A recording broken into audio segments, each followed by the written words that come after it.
Good morning everyone. Current affairs की segment को अगर हम कम्परेटिव एग्ज़ाम के कॉन्टेक्स्ट में देखें तो कहीं ना कहीं इसका वेटेज अच्छा खासा रहता है। और लेटेस्ट एग्ज़ाम के ट्रेंड को देखें तो कहीं ना कहीं इसका वेटेज इंक्रीज़ ही हुआ है।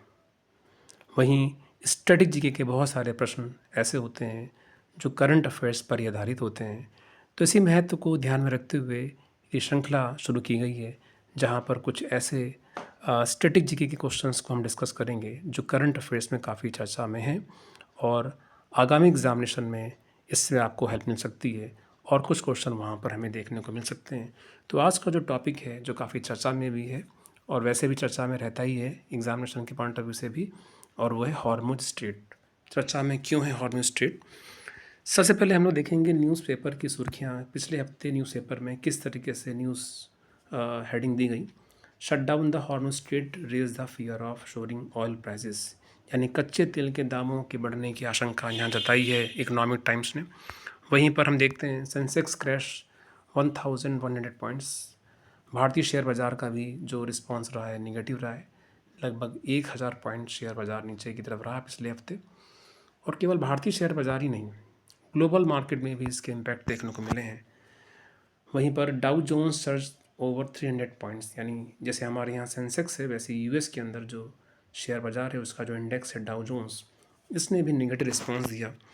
और काफ़ी ग्लोबल मार्केट में इस तरह की न्यूज़ हमें देखने को मिली है। आइए समझते हैं सबसे पहले ये जल संधि होती क्या है। स्ट्रेट जिसको बोलते हैं, इसको हिंदी में जल डमरू मध्य भी कहा जाता है।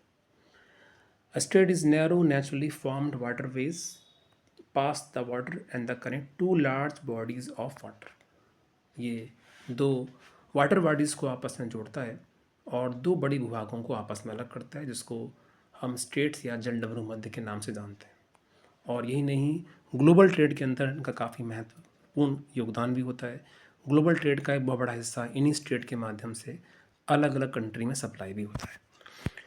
विश्व के ऐसे बहुत सारे स्टेट्स हैं जो काफ़ी इंपॉर्टेंट हैं एग्जामिनेशन के पॉइंट ऑफ व्यू से। आइए देखते हैं कुछ महत्वपूर्ण स्टेट्स।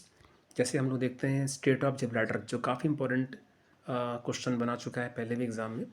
और ये जिब्राल्टर स्टेट, जिब्राल्टर जल डमरू मध्य जो है, ये यूरोप और अफ्रीका को आपस में सेपरेट करता है।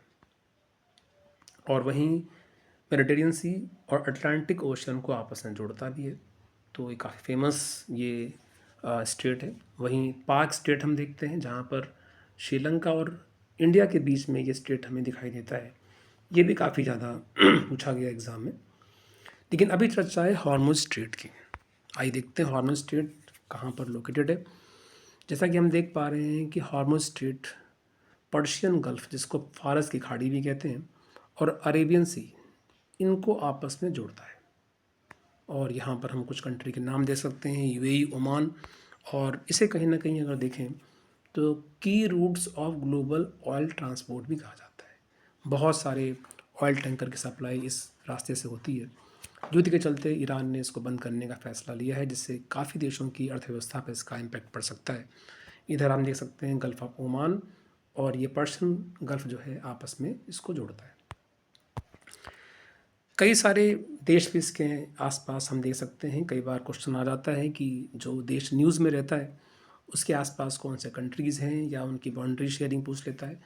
ये स्टेट लगभग 167 किलोमीटर लंबा है और ऑयल सप्लाई के लिए बेहद महत्वपूर्ण रूट माना जाता है, जिस पर प्रतिदिन, अगर हम देखें आंकड़ों के अनुसार, प्रतिदिन लगभग 20 मिलियन बैरल जो है ऑयल सप्लाई होती है अलग अलग देशों में। और पूरे ग्लोबल ट्रेड का अगर हम देखें तो लगभग ग्लोबल पेट्रोलियम कंजप्शन का 20% ये कवर करता है। इस वजह से भी काफ़ी ज़्यादा न्यूज़ में है ये, क्योंकि ऑयल टैंकर रुक जाने की वजह से, स्टेट बंद हो जाने की वजह से ऑयल सप्लाई पूरे वर्ल्ड में उतनी नहीं पहुंच पाएगी और उससे कहीं ना कहीं ऑयल प्राइस बढ़ेंगे, डिमांड बढ़ेगी और उससे कहीं ना कहीं इन्फ्लेशन रेट भी आगे देखने को हमें मिल सकता है। इस इंसिडेंट का काफ़ी इम्पैक्ट को देशों में पड़ा है। भारत पे भी इसका इम्पैक्ट पड़ना ही है, क्योंकि इंडिया भी काफ़ी ऑयल सप्लाई जो है gulf country, middle east country से लेता है। तो कहीं ना कहीं इसका भी असर भारतीय अर्थव्यवस्था पे पड़ेगा। और इस वजह से भी हम कह सकते हैं कि इस टॉपिक से क्वेश्चन आने वाले एग्ज़ाम में बन सकते हैं।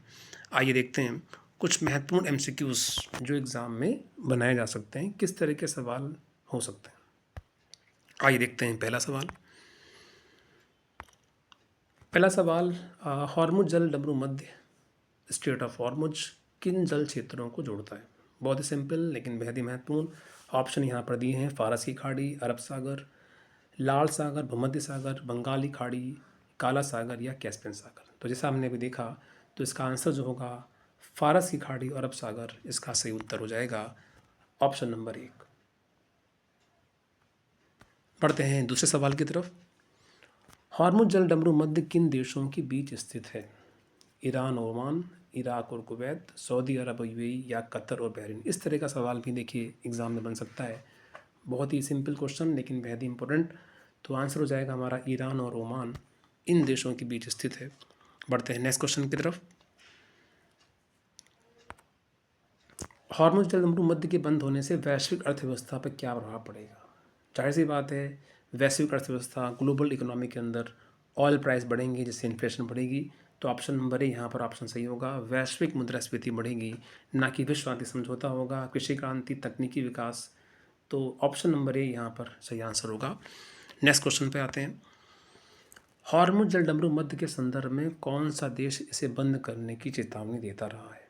इससे पहले भी जब भी ईरान न्यूज़ में रहता है अपने न्यूक्लियर प्रोजेक्ट की वजह से भी, या मिडल ईस्ट के अंदर भी जब भी ईरान न्यूज़ में रहता है, तो कहीं ना कहीं हॉर्मुज स्ट्रेट का जिक्र होता ही होता है। इससे पहले भी कई बार ईरान ने इसको बंद करने की धमकी दी, चेतावनी दी, बट इस बार जो है कंडीशन एडवर्स होने की वजह से इसको बंद करने का फैसला लिया है। तो निश्चित रूप से इसका आंसर होगा ए, ईरान। बढ़ते हैं अगले सवाल की तरफ। हॉर्मुज जल डमरू मध्य में मुख्यतः कौन से संसाधन गुजरते हैं। Which major resources pass through the strait of Hormuz. कच्चा तेल एंड एलएनजी, कोयला और लोहा, गेहूं, चावल या सोना और चांदी। तो हम लोग जानते हैं कि ऑयल रूट्स के लिए काफ़ी फेमस ये रूट है। तो निश्चित रूप से इसका आंसर होगा एलएनजी, क्रूड ऑयल। तो हम लोगों ने देखा किस तरीके से सवाल जो हैं बन सकते हैं और आगामी एग्जामिनेशन के लिए बहुत इंपॉर्टेंट टॉपिक है। और भी ऐसे महत्वपूर्ण टॉपिक जो आगे एग्ज़ाम के लिए महत्वपूर्ण होंगे, उनको हम लोग क्रमबद्ध तरीके से डिस्कस करते चलेंगे।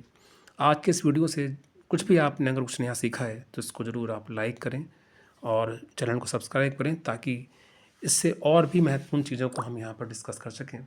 और साथ ही साथ और भी ये चीज़ें जो हैं एग्ज़ामिनेशन के पॉइंट ऑफ व्यू से हम डिस्कशन कर सकें, जो आगामी एग्ज़ाम के लिए आपके लिए बेहद महत्वपूर्ण हो सकती है। वीडियो को देखने के लिए आप सभी लोगों का धन्यवाद। Thank you.